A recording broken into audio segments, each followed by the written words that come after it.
금요일 새벽입니다. 오늘도 우리 성도님들 하나님의 큰 은혜 가운데 강하게 붙드시는 하루가 되시길 간절히 바랍니다. 로마서 13장 1절로부터 14절 말씀 중심으로 종말을 살아가는 성도의 삶, 이런 제목과 함께 하나님의 말씀을 함께 상고하겠습니다. 성경은 우리가 예수님을 믿어 새롭게 거듭났다, 새 생명으로 새로 살아났다는 것을 강하게 얘기해 주십니다. 그런데 영적인 태어남과 함께 그러면 영적으로 살아가야 되는 이 성화적인 삶도 같이 말씀하시죠. 그러니까 태어남이 있으면 살아감도 있듯이 우리에게 거듭남이 있으니 거룩한 삶을 요구하십니다. 그래서 삶과 신앙이 구별되지 않는 하나인 것이 바로 참된 신앙입니다. 13장에서는 그래서 세 가지를 말하고 계시거든요. 첫 번째는 우리가 국가에 대한 태도를 어떻게 되느냐, 권위에 대한 태도를 어떻게 하는 데 대해서 말씀하고 있습니다. 그래서 늘 제가 말씀드리지만 우리는 하나님 나라의 국민이요 또한 이 땅에 속한 백성이다. 이 두 국민으로 살아가야 된다는 말씀을 쭉 하고 계시죠. 두 번째는 이제 거룩하게 태어났으니 거듭났으니 성도의 삶으로서 어떻게 살아가야 되냐 하면 율법을 이루는 삶을 살아가야 된다는 것을 말씀하고 있습니다.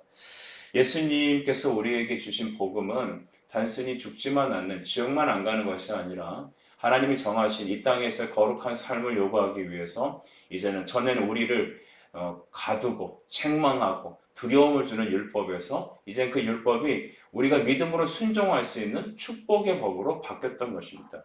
그래서 거룩한 이 땅의 삶을 위해서 하나님은 우리에게 말씀의 순종을 요구합니다.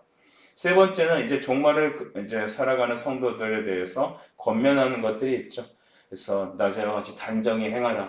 벌써 이제 밤이 깊으니 이 땅에서의 어둠의 밤이 깊기 때문에 주님이 오실 날이 곧 다가왔다라는 것을 경각심을 주고자 바울은 이 13장을 기록했습니다. 첫 번째, 국가에 대해서 우리는 이 권력에 대해서, 권위에 대해서 어떤 태도로 살아가야 합니까? 우리는 하나님 나라 백성으로서의 이 두 국민으로 살아갑니다. 1절을 같이 읽어보겠습니다. 시작. 각 사람은 위에 있는 권세들에게 복종하라. 권세는 하나님으로부터 나지 않음이 없나니 모든 권세는 다 하나님께서 정하신 바라. 아멘. 이 땅의 모든 권세, 우리가 생각하는 그 불의하다고 생각하는 것까지도 심지어 이제 그 초등학교에서 말하는 반장, 줄반장까지도 다 하나님의 권위 아래 있다라는 것이죠. 권위는 하나님께부터 주어진 것입니다. 그래서 우리가 생각하는 불의한 국가라든지 지도자라 이 모든 것도 거슬러 올라가면 그 모든 통치의 원 권한은 하나님께로부터 나온다고 성경은 말하고 계십니다. 로마서 14장 11절에 성경은 이렇게 기록하는데요. 기록되었으되 주께서 이르시되 내가 살았노니 모든 무릎이 내게 꿇을 것이요 모든 혀가 하나님께 자백하리라 하였느니라 라고 하셨습니다. 모든 무릎이 내게 꿇을 것이요, 즉 모든 권위는 하나님의 주권 안에 있습니다. 그래서 우리 예수 믿는 사람들은 우리 생각이 불의하다고 해서 권위를 부정해서는 안 됩니다. 내 생각에 맞지 않다고 해서 잘못된 것이 아닙니다. 다 그 권위는 하나님에게서 나온 것이다. 권위주의는 우리가 배격해야 합니다. 오늘 한국의 꼰대 문화 이런 것들을 강하게 얘기하죠. 어쩔 수 없죠. 이 군사 문화 속에, 유교 문화 속에 우리는 젖어 있기 때문에 그것이 우리 기성세대와 현대 MZ세대가 부딪히는 중앙에 있습니다. 그러나 권위주의로 이 땅에 있는 다른 사람들을 짓눌러도 안 될 것이고 내가 하나님 위에서도 안 될 것이며, 두 번째, 내 생각에 맞지 않다고 해서 그 권위 자체를 부정하고 한다면 하나님의 말씀의 권위까지도 부정하게 되고 그 권위의 원천이 되시는 하나님마저도 우리는 따르지 않게 될 것입니다. 그래서 중요한 것은 권위는 하나님께로부터 나온다. 이것이 우리 안에 먼저 있어야 되겠습니다. 세상을 살다 보면 하나님은 왜 그렇게 불의한 인간들에게 그 권위를 주셔서 통치하게 하셨을까요? 그래서 우리 권력을 가진 사람들 모든 권위를 맡겨주신 것은 하나님의 백성들을 섬기고 다스리도록 하기 위해서 이 땅의 백성들을 잘 섬기도록 주어주신 것입니다. 그것을 갖고 내 마음대로 막 횡포로 다룬다면 그것이 잘못된 것입니다. 여러분, 우리는 두 국민으로 살아갑니다. 그래서 우리가 이 땅의 국민으로 살면서 해야 할 모든 것들을 다 해야 되는 것입니다. 세 번째, 근데 이것에 대해서 거스리는 자들이 있죠. 2절에 보니까 권세를 거스리는 자가 하나님의 명을 거스림이니 거스리는 자들은 하나님을 심판을 자취하리라 했습니다. 이 거스린다라는 것은 헬라어로 안티타소라고 합니다. 벌써 안티라는 말이 들어간 거 보니까 이 반대편에 선자라는 것입니다.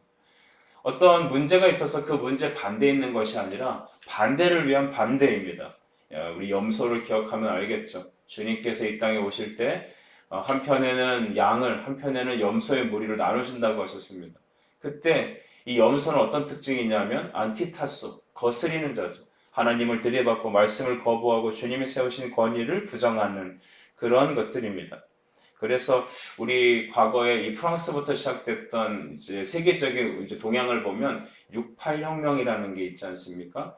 모든 억압으로부터의 자유를 선포하면서 그것이 어떤 부정이 일어났습니까? 교회에 대해서, 말씀에 대해서, 기존의 질서에 대해서, 물론 부조리에 대한 어떤 반대는 옳다고 보겠지만 일단은 모든 젠더 문제라든지 꼭 왜 성을 남자와 여자만 해야 되냐 하나부터 시작해갖고 이상한 쪽으로 이렇게 흘러가게 된 것입니다. 여러분 이 땅의 모든 공중권세 잡은 자의 모든 악한 것들의 태동은 권위를 부정하는 데 있습니다. 안티타소 꼭 기억해 주십시오. 그 사람들의 특징은 자기 생각에 매여 있는 것이고 또한 세상의 스타일을 따라가는 것이며 또한 자기를 사랑하는 그리스도를 사랑하는 게 아니라 누굴 사랑합니까? 자기 자신을 사랑하고 그래서 사사기 시대에 나와 있는 잘못된 평가처럼 사람이 각기 소견에 옳은 대로 살았다. 이것이 바로 안티타스의 전형적인 것이라고 저는 생각합니다. 여러분 그들은 십자가의 원수입니다. 십자가의 원수입니다. 하나님을 부정하고 하나님 주신 권위를 거부하는 것이죠.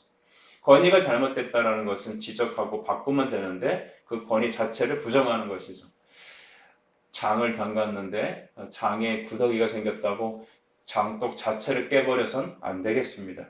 이제는 하나님께서 통치자들에 대해서 명령하시죠. 3절입니다. 다스리는 자들은 선한 일에 대하여 두려움이 되지 않고 악한 일에 대하여 되나니 내가 권세를 두려워하지 아니하려느냐 선을 행하라 그리하면 그에게 칭찬을 받으리라. 아멘.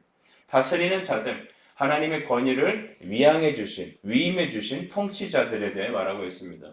국가의 원수인 대통령과 또한 교회의 리더십인 목회자들과 평신도 지도자들을 비롯한 우리 수많은 세상의 교회에서나 교회 밖의 모든 곳에 있는 통치자들에 대하여 리더들에 대하여 주님은 뭐라고 말씀하시냐면 하나님의 공의로운 일에 따라 집행하라라는 것입니다.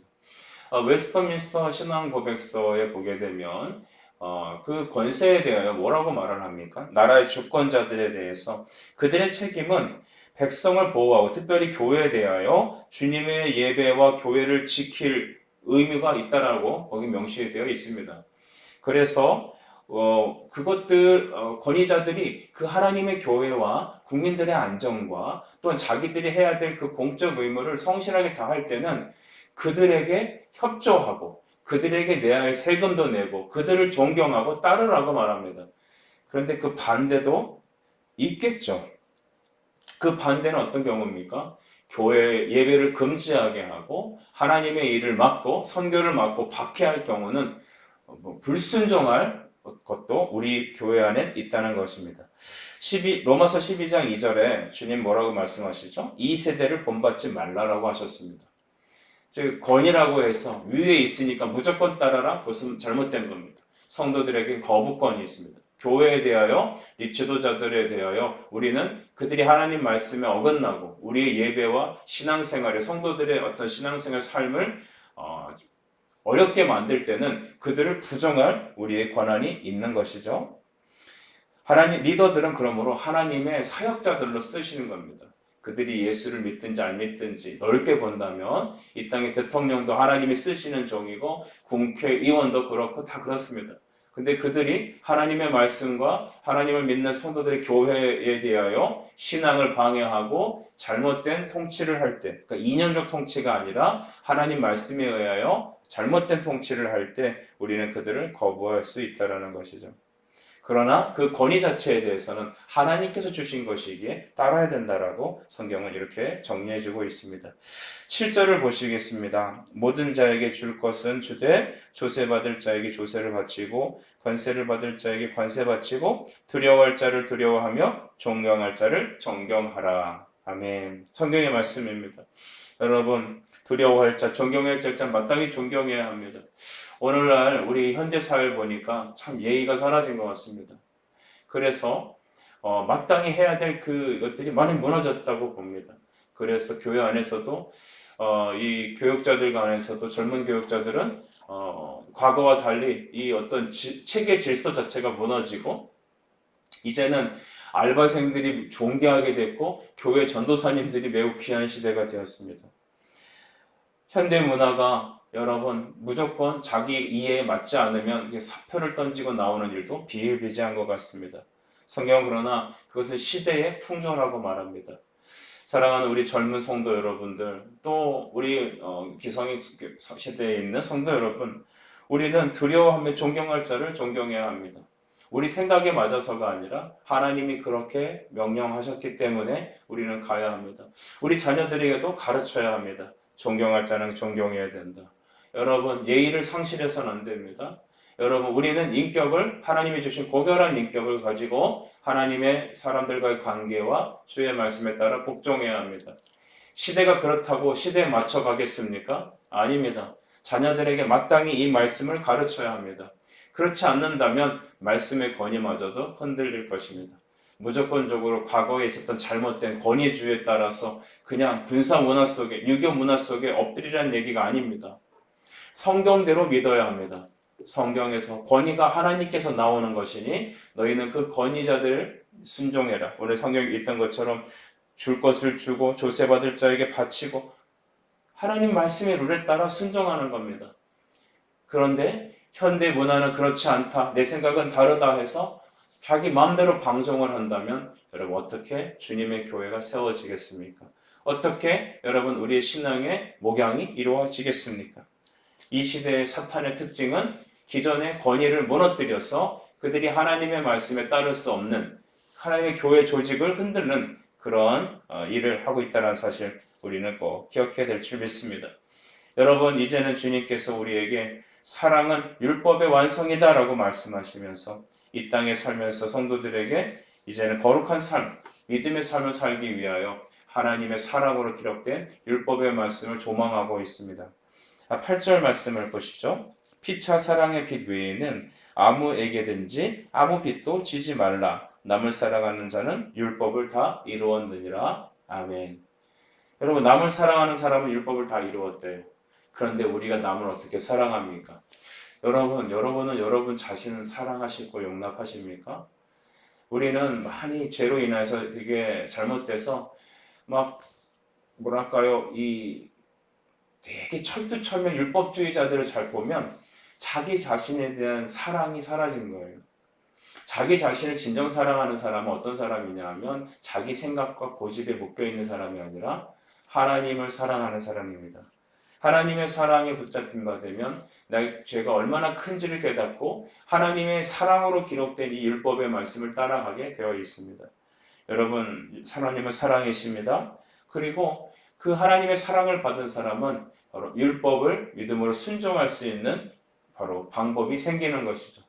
우리 힘으로는 율법을 보게 되면 정죄하는 것이죠. 내가 바뀌지 않았기 때문에 법 앞에 서면 내가 죄인으로 드러나기 때문에 그 율법은 나에게 정죄하는 것입니다. 나에게 두려움을 줍니다. 가령 예를 들면 이런 일을 하면 범칙금이 얼마다, 몇 년을 감옥에서 살 것이다, 이런 형법이 있지 않습니까? 그러니까 그 두려움 앞에 서게 되는 것이죠. 왜냐하면 내가 죄인으로 드러나기 때문입니다. 그러나 그리스도께서는 우리에게 십자가의 보배로운 피로 말미암아 너는 죄 없다 용서해 주시고 하나님의 자녀로 바꿔주셨습니다. 그렇기 때문에 우리는 그 하나님의 사랑으로 거듭나고 새롭게 되었기 때문에 이제 그 말씀 앞에 서서 믿음으로 기도하며 은혜를 구하면 그 법은 우리에게 정죄를 주고 부담스럽고 우리에게 두려움을 주는 것이 아니라 믿어 순종하여 하나님의 상급을 누릴 수 있는 축복으로 변화시켜 주십니다. 산상수훈에 나와 있는 예수님의 말씀을 기억하십시오. 마태복음 5장 이후로 나오는 그 말씀들을 보면 예수께서 나오시니 제자들이 예수님 앞에 나왔다라고 기록합니다. 일반 대중 설교가 아니라 예수님을 따르는 그 제자들에게 주님은 말씀하신 겁니다. 율법은 하나님을 믿는 하나님의 사람들, 그리스도의 제자들에게는 바로 축복의 말씀입니다. 율법의 특징은 이것을 순종하면 영원한 축복과 영원히 함께 하심이 있지만 이것에 불순종하면 어떠한 저주가 너에게 임할 것이다 라는 이 양면성이 있지 않습니까? 그러므로 우리가 기억해야 될 것은 우리가 아직 죄인 되었을 때 우리를 위해서 죽으신 하나님의 사랑이 십자가에 드러났기 때문에 그 십자가를 의지하고 십자가의 말씀을 묵상하는 우리에게는 하나님의 율법은 축복의 말씀으로 다가온다는 사실을 여러분 기억하십시오. 종말을 거룩하게 살아가는 방법, 하나님의 말씀을 묵상하고 그 말씀을 따라 기도하며 주의 인도를 구하는 것입니다. 세 번째, 여러분 이제 종말을 살아가는 성도들에게 다음과 같이 주님은 권면하고 경고하고 계시죠. 11절부터 14절까지인데요. 11절 보십시오. 너희가 이 시기를 알거니와 자다가 깰 때가 벌써 되었다 라고 말합니다. 이는 이제 우리의 구원이 처음 믿을 때보다 가까이 왔다고 주님 말씀하시죠.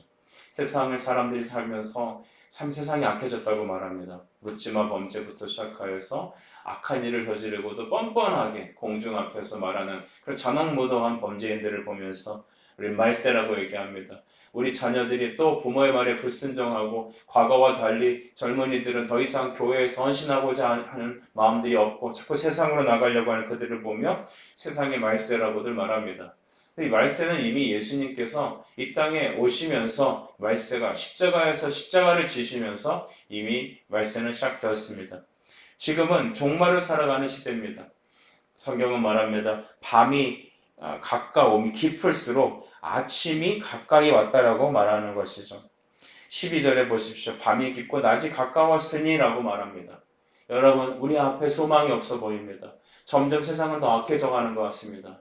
하나님의 교회는 점점 힘을 잃는 것 같고 많은 사람들이 앞으로 지금 있는 교회의 10분의 1이나 남을 수 있을까라는 추측을 많이 내놓고 있습니다. 여러분, 이렇게 밤이 깊고 낮이 가까웠다는 것은 밤이 이렇게 깊다라는 것은 기억하라는 겁니다. 주님이 곧 오시리라는 것이죠. 빛이 임하실 겁니다. 신랑 되신 예수께서 우리에게 오실 겁니다. 어느 때요? 우리가 알지 못하는 그 사이에 많은 사람들이 장가가고 시집가고 먹고 마시며 똑같이 일상생활하는 아무 생각 없이 일상생활하는 그 속에서 갑작스럽게 우리 주 예수께서 이 땅에 강림하신다는 것입니다. 그러니 사랑하는 너희 형제 자매들아, 너희 교인들아, 나의 자녀들아, 어둠의 일을 벗고 빛의 갑옷을 입으라. 12절은 말합니다. 어둠의 일이라는 것은 무엇입니까? 여러분, 어둠의 행위죠. 세상이 죄로부터 나오는 일들이죠. 그것들 집어쳐버려라는 것입니다. 그냥 세상 일에 묶여 살아가는, 세상의 즐거움에 묶여 살아가는 그 어둠의 일 당장 벗어버려라. 그리고 빛의 갑옷을 입어라라고 하셨죠. 그리스도의 의의 옷을 입어라. 여러분, 예수 그리스도의 의의 옷을 입는다는 건 예수 그리스도의 의를 전가받는다는 겁니다. 전가는 성령 임재를 말하는 거거든요. 말씀을 통해서 하나님의 은혜를 받는 겁니다. 주님과 함께 거하라는 것이죠. 그 사람들은 무슨 옷을 입었네 안 입었네 그거에 매여 있지 않아요. 내 감투가 뭐다 아니다 그것 때문에 얽매이지 않아요.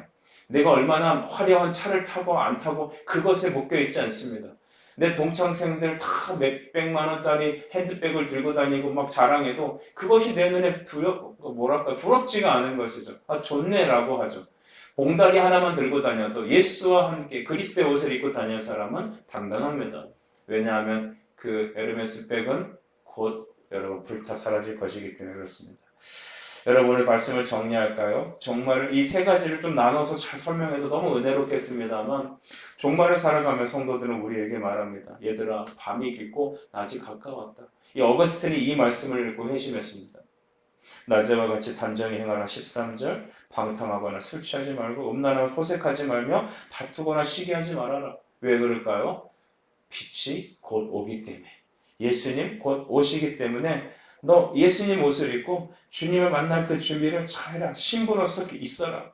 여기 보면 취하지 마라, 낭비하지 말라 이라는 어떤 얘기들을 보면 시간을 낭비하지 말라는 거예요. 거기에 얽매여 있지 말아라. 정신 차려야 된다는 겁니다.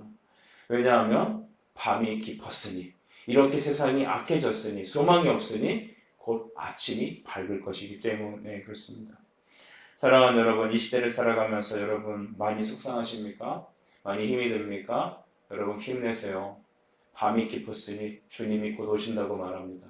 예수를 믿어서 거듭났으니 이제 새 생활이 펼쳐져야 되겠죠? 하나님 여러분의 삶을 기대하고 응원하십니다. 열매 맺기 원하십니다. 하나님 상급으로 갚아주시길 기다리고 계십니다. 그래서 우리에게 좀 표징이 필요하죠. 가이드가 필요합니다. 그 가이드 북이 성경입니다. 성경을 읽고 그 안에서 내게 주시는 책망과 또 은혜와 격려와 사랑과 그 모든 말씀으로 여러분 우리 눈물 흘리고 다시 일어서고 예수 은혜로 이 말씀 속에 걸어갑시다. 그리고 그 모든 말씀의 권위이신 바로 하나님으로부터 나오는 권위, 그 권위에 순종하며 우리의 신앙의 삶과 성도들의 안위를 해치는 그 모든 잘못된 권위는 무조건적으로 침묵하거나 맹목적으로 따라가지도 말고 거부하며, 그러나 하나님 말씀에 따라가는 모든 권위들은, 하나님의 교회를 지키는 모든 권위는 비록 세속의 권위일지라도 마땅히 세금 내고 존경하고 따라야 될 것은 따르십시오. 이것이 바로 이 땅을 살아가는, 말세를 살아가는 성도들의 믿음의 삶의 태도입니다. 하나님이 오늘도 여러분과 함께 하실 줄 믿습니다. 기도하겠습니다. 하나님 감사합니다.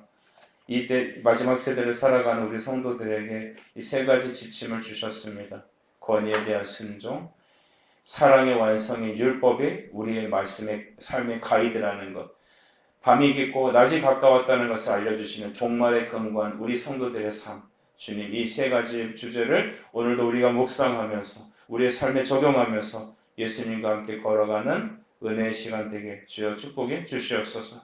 주 예수의 이름으로 기도드립니다. 아멘.